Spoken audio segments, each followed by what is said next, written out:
ইসলামী bank news top 10। যুক্তরাষ্ট্রের Washington ডিসিতে সামরিক হেলিকপ্টারের সঙ্গে সংঘর্ষে যাত্রীবাহী বিমান বিধ্বস্ত হয়ে পোটোম্যাক নদীতে 18 জনের মৃতদেহ উদ্ধার।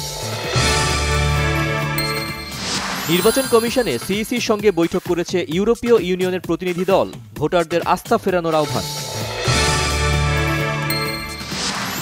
মার্কিন চার্জ দ্য অ্যাফেয়ার্সের আমন্ত্রণে তার বাসায় প্রাতরাশ বৈঠক করেছেন বিএনপির নেতারা।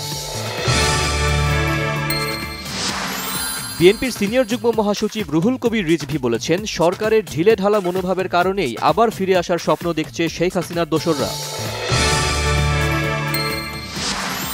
জুলাই আগস্ট হত্যাকাণ্ডের ঘটনায় 3 পুলিশ কর্মকর্তার বিরুদ্ধে গ্রেপ্তারি পরোয়ানা, আসামি ধরতে গড়িমসি করায় ক্ষুব্ধ আন্তর্জাতিক অপরাধ ট্রাইব্যুনাল।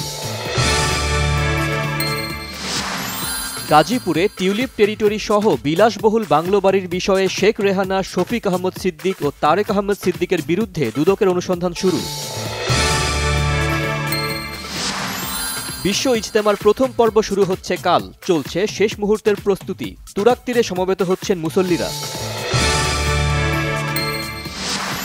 বিশ্ববিদ্যালয়ের দাবিতে আজ আবারও সড়ক অবরোধ করে বিক্ষোভ করছে রাজধানীর তিতুমির কলেজের শিক্ষার্থীরা। অবৈধ অভিবাসীদের গুয়ান্তানামো বেতে পাঠানোর নির্দেশ ডোনাল্ড ট্রাম্পের, বিতর্কিত আইনে চূড়ান্ত অনুমোদন। সেন্ট কিটসে নারী দ্বিতীয় টি-20তে বাংলাদেশকে 106 রানে হারিয়ে সিরিজ নিশ্চিত ওয়েস্ট ইন্ডিজের।